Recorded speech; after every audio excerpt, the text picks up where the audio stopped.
আসসালামু আলাইকুম। এটা হবে তৃতীয় ভিডিও, ব্রিটিশ সিটিজেনশিপ কিভাবে পাওয়া যায়।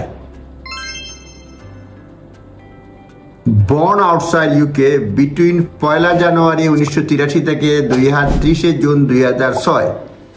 যারা ব্রিটেনের বাহিরে জন্ম নিয়েছেন বিটুইন 1 জানুয়ারি 1983 থেকে 30 June 2006। If you are not automatically British from birth থেকে automatically যদি জন্ম থেকে যদি না হন, you can eligible for register for British nationality if you are born in this period।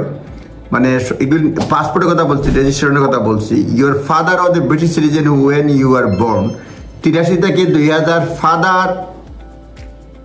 was British citizen when you were born।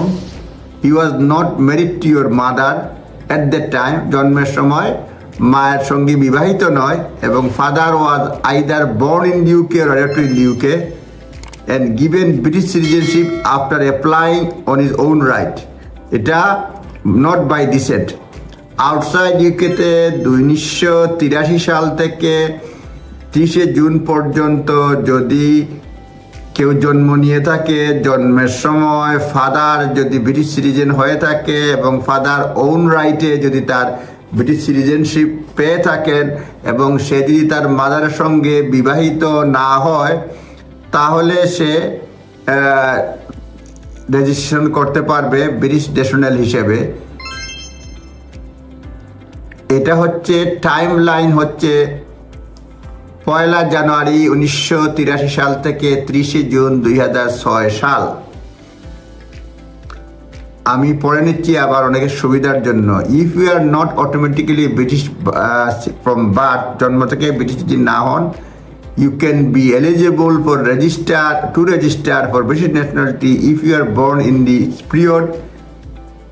এই সময়ে যদি জন্ম নেন 83 থেকে 2006, এবং এখানে হচ্ছে ফাদার ব্রিটিশ হইতে হবে, কেবলমাত্র ফাদার, কিন্তু খেয়াল রাখবে কেবলমাত্র ফাদার কথা বলছি। Father British citizen and not married to your মাদারের সঙ্গে ম্যারিড না the time of your birth, এবং your father was either born or adopted in UK, অথবা ফাদার যদি জন্ম নিয়ে থাকেন ইউকে থেকে কিংবা ইউকেতে অ্যাডপ্টেড হয়ে থাকেন কিংবা ওন রাইটে যদি পেয়ে থাকেন, তাহলে উনি যে শিশুর কথা বলছি যিনি জন্ম নিয়েছেন, শিশু তো এখন না অনেক বড় হয়ে গেছে।